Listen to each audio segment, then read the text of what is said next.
What is good, my dudes and ladies? As I reflect back on 2024, I've decided to do a top 10 matches that I went to personally, that I also filmed personally, that are on my channel. First off, again, I did a post earlier today, but I will say thank you to AWA, the Gulf Coast Wrestling, Lost Rider Wrestling, and Bayou Independent Wrestling for allowing me to come film on my iPad and a tripod as a hobby. That's something I enjoy doing. And the wrestlers have shared my footage. I thank you. The promoters and the bookers have shared my footage. I thank you. Several fans that had couldn't make the show due to driving, travel / prior obligations. Thank you for putting it up. So thank you guys for all that have watched the videos, subscribed, giving feedback, and everything. Now on this top 10 list, all of these are good. Like, everyone have different styles, and with it being top 10, they're all good in some capacity that I could say, hey, go watch them on my channel if you're interested in watching their wrestle. Or if you're a wrestler watching this, take it, and if you get a shot to be on TV or an extra somewhere, show them the footage. Say, hey, there's this footage right here. Super clean, good lighting, good camera angle, good zoom in. Check it when you get a chance. So with that being said, here's my top 10 list. And again, everybody's list will be different. I could have chosen any number of these matches, and so on and so forth. But with that being said, we're going to kick off at number 10. And I'm going to go back to the now defunct AWA.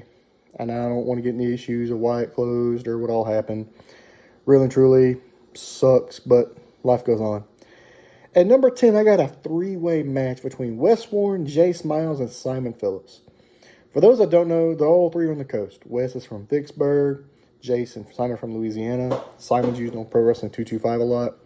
Jace is an up-and-comer, like a sponge, always absorbing any kind of knowledge he can. Jace won this match after he won a title at AWA, and it was a good, solid triple threat. It was the opener of the night, and it was really, really freaking good. Super entertaining, athletic match. Saw spots from all three people, dives, counters, like overall great, solid opener. Showcased all three guys. That could have been the main event that night, and nobody would have disagreed. It was really, really good. So, again, from AWA, Wes Warren versus Jay Smiles versus Simon Phillips. At number 8, I go to the Lost Art of Wrestling, which is they came back, and Mr. Paul's like, hey, you want to come film? Try it.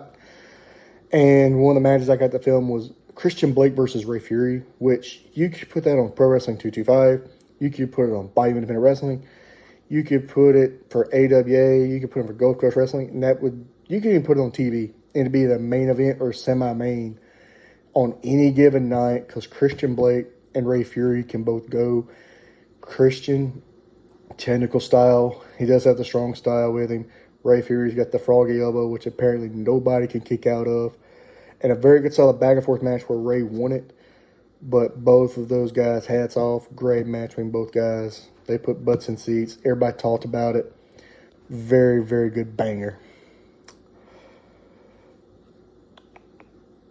On the number 8, I have Caleb Conley versus Ray Fury from Bayou Independent Wrestling that set up Conley. I believe he cheated with a low blow to win, but Conley's one of those guys that can do a lot of varied styles, can work a lot of people. Ray is Ray. Ray's a damn good worker. I highly recommend people watch him. I hope he's on TV one day. Like, the dude has it. He's a high flyer. He's over with the fans. He's over with the kids. Puts on a great show. Like, just super athletic, can jump out the building. That match was back and forth, but Conley cheated to win, set up Conley for a title match that he just had in BIW. That's on this channel with a very questionable finish, which if you've seen it at the show, you know why it's like that. Number 7 was at BIW. It was one of the first shows I filmed this year in West Benoni. It was when Barrett Brown beat Ray Fury for the Deep South Heritage title. Barrett is one of those guys, like, I'm going to say a lot in this video, can do multiple things. He can go strikes. He can go technical wrestling. He can kind of go high flying. He can do a lot. Barrett was it NWA? Was it New Japan on TV? Highly recommend watching Barrett. You're going to see Barrett a lot coming up on this video. Just literally super down to earth, man. Super great guys. Ray, I've already talked about Ray. You're going to hear him come up again because both of these guys on the south, on the coast, they can just look at each other and just go 10, 20, 30 minutes. And that match actually went 30-minute time limit, 5 extra minutes. Barrett with the old schoolboy roll of 1, 2, 3, won the title. But they went 30, 35 minutes. So those guys can go. You know, you may see an Iron Man match, may see a 60-minute match down the road. Number 6 is the Masked Melee. Both guys know each other. There's bad blood. There's bad history. So I got Big Bad Forever Vladimir Koloff versus Ray Fury at Bayou Independent Wrestling in Brookhaven. It was the opener. The crowd was hot. Koloff comes out. The crowd boos him. Fury comes out. The crowd cheers him. It's your classic face versus heel. And both guys, they've been in the ring with each other. They know what they're going to do. It's just magic when they get in the ring, like the counters, the high flying, the froggy elbow, the cannonballs, everything. Koloff oozes charisma. Fury has it. And it was a very, very solid, good opening matchup for BIW. Number 5. So 5 and 4 are intertwined because I couldn't put one over the other. 5 and 4 are AWA Christian Blake versus Barrett Brown and BIW Christian Blake versus Barrett Brown round 2. I can again go off. Barrett can wrestle multiple styles. Christian can do multiple styles. And at the AWA show Nothing But Bangers, that was the opening match, and the crowd was just, who's Barrett? We know Christian, who's Barrett? At the end of the night, they were like, damn, Barrett's good. Both guys wanted the rematch. I told Josh, I said, you got to have it somewhere down the road. And in Brookhaven, as a semi-main, we got Christian Barrett too, and it was probably better than the first. But both matches are up here. Both guys, high-level performers. Everything you can say. Number 3. People look at Alex Arsenal as a tag specialist with Nightmare Jeremiah and the Southern Royalty. When Alex faced Steve Anthony in Brookhaven, and they went, 15, 20 minutes? Alex proved he could go. Alex has charisma. Alex can get the crowd to hate him. They can do something and the crowd cheers for him. Steve Anthony is one of the best in the South. Doing this since he's 13 years old. Like, Steve is Steve. Steve can wrestle anybody on my channel and be like 4 or 5 stars, like without any question. Steve is a very constant professional. A lot of guys look to him and want to get better at their craft with him. So number 3 for me would be Alex Arsenal versus Steve Anthony by Independent Wrestling in Brookhaven. Number 2 was Bayou Independent Wrestling semi-main event in Fountain Hill, Arkansas. It was the match that he wanted. Steve kind of took a break. Nobody thought he'd get it back. And it's making another return. It is Barrett Brown versus Steve Anthony. And I want to say that was 20, 25 minutes of just good back and forth. Barrett never does a drop kick. But out of respect for Steve, he pulled out the drop kick, and the whole crowd went, holy crap, Barrett did a drop kick. Even Miss Stacey Brown was like, he never does that.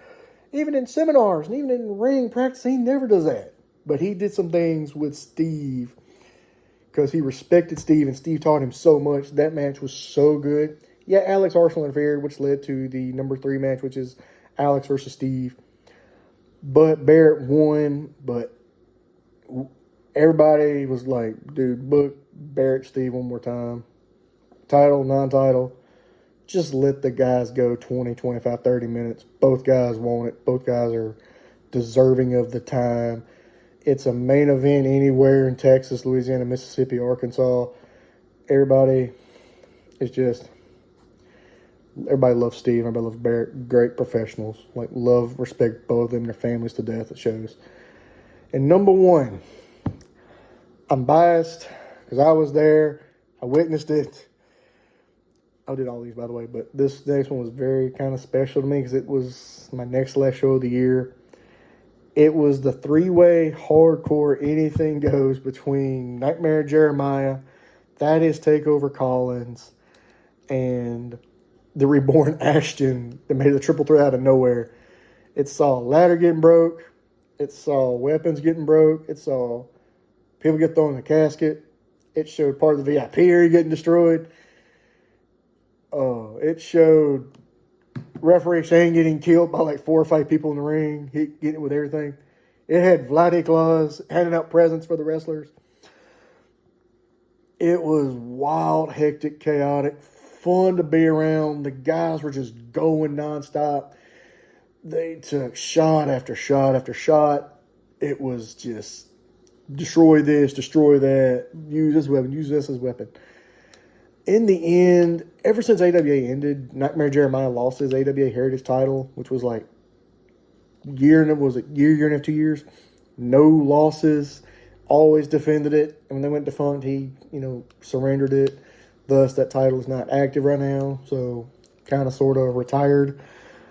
And this was his first big title win on the coast in years. This was his first title win in the Gulf Coast Wrestling. The crowd loves him. They love the Nightmare. The wrestlers love Nightmare. The fans always use merch table. It's one of the most biggest merch tables at that venue. People always come to him and say, man, what merch you got? And I can see him every show. The line's just so far out.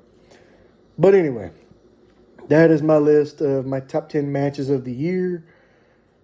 I'd like to thank again all the guys on me film, the wrestlers for sharing the footage, this and that. Looking forward to more shows coming up in 2025. I got maybe 3 shows opening up the year. We shall see, including an all-women's show. But we shall see what happens in 2025. And thank you guys for the last 7 months of watching my footage, the subscribers, the views, the shares, the feedback, everything. Much love, much respect. Have a blessed 2025, and I'll see you at the shows.